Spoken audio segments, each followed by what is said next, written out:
ایک ایسے نبی جن کو ایک مچھلی نے نگل لیا، آپ سے ایسی کون سی خطا سرزد ہو گئی تھی اور آپ مچھلی کے پیٹ میں 40 دن زندہ کیسے رہے؟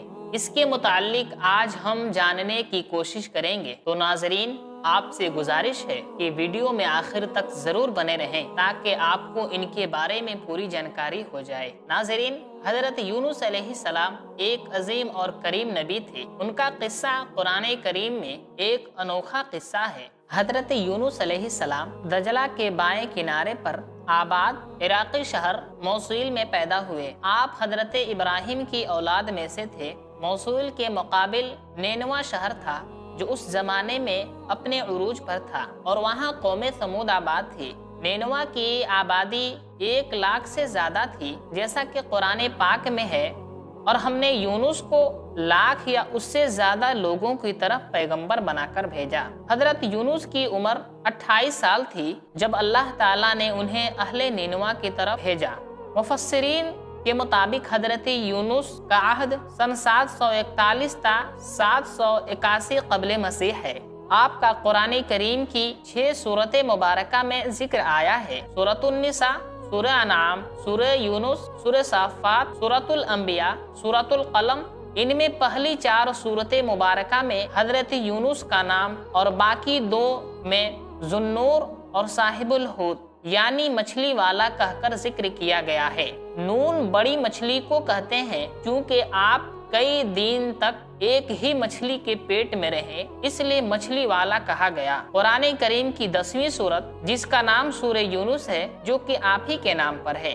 حضرت یونس علیہ السلام ایک عرصے تک نینوا کے لوگوں کو بت پرستی سے روکتے رہے، مگر قوم نے ان کی دعوت قبول کرنے سے صاف انکار کر دیا۔ صرف یہی نہیں، غرور و تکبر میں مبتلا قوم دیگر نافرمان اقوام کی طرح آپ کی دعوت کا مذاق بھی اڑاتی رہی۔ جب ان کی سرکشی اور نافرمانی انتہا کو پہنچ گئی تو اللہ تعالیٰ نے حضرت یونس علیہ السلام کو حکم دیا کہ لوگوں کو آگاہ کر دو کہ 3 دن کے اندر اندر ان پر عذاب آنے والا ہے۔ آپ نے قوم میں اس کا اعلان کر دیا۔ یہ سن کر قوم یونس نے آپس میں مشورہ کیا تو اس بات پر ان سب کا اتفاق ہوا کہ یونس علیہ السلام کو کبھی جھوٹ بولتے ہوئے نہیں دیکھا گیا، لہٰذا ان کی بات نظر انداز نہیں کرنی چاہیے۔ مشورے میں یہ بھی طے ہوا کہ دیکھا جائے کہ اگر یونس علیہ السلام رات بستی کے اندر اپنے گھر میں مقیم رہتے ہیں تو سمجھ لو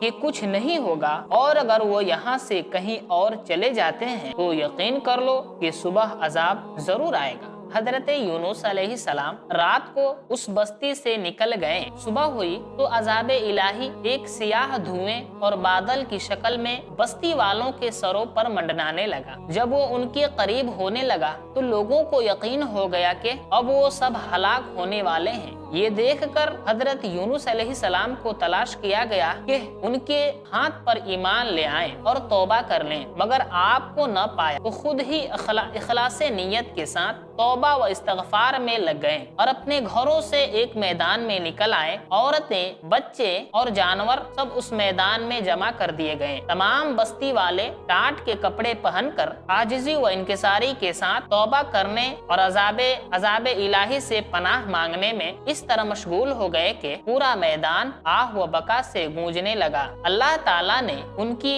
توبہ قبول فرما لی اور عذاب ان سے ہٹا دیا۔ ادھر حضرت یونس علیہ السلام بستی سے باہر اس انتظار میں تھے کہ اس قوم پر عذاب نازل ہوگا۔ ان کے توبہ و استغفار کا حال انہیں معلوم نہ تھا۔ جب عذاب ٹل گیا تو انہیں فکر ہوئی کہ اب تو قوم مجھے جھوٹا قرار دے دے گی، کیونکہ میں نے اعلان کیا کہ 3 دن کے اندر عذاب آ جائے گا۔ اس قوم کا قانون تھا کہ جس شخص کا جھوٹ معلوم ہو اور وہ اپنے کلام پر کوئی شہادت پیش نہ کر سکے تو اسے قتل کر دیا جاتا۔ تو یونس علیہ السلام کو فکر ہوئی کہ انہیں بھی جھوٹا قرار دے کر قتل کر دیا جائے گا۔ اس رنج و غم اور پریشانی کے عالم میں اس شہر سے نکل جانے کا ارادہ کر کے چل دیے، یہاں تک کہ روم کے ایک سمندر کے کنارے پر پہنچ گئے۔ وہاں ایک کشتی دیکھی جس پر لوگ سوار تھے۔ آپ کو ان لوگوں نے پہچان لیا اور کرائے کے بغیر سوار کر لیا۔ کشتی روانہ ہو کر جب بیچ میں پہنچی تو دفعتاً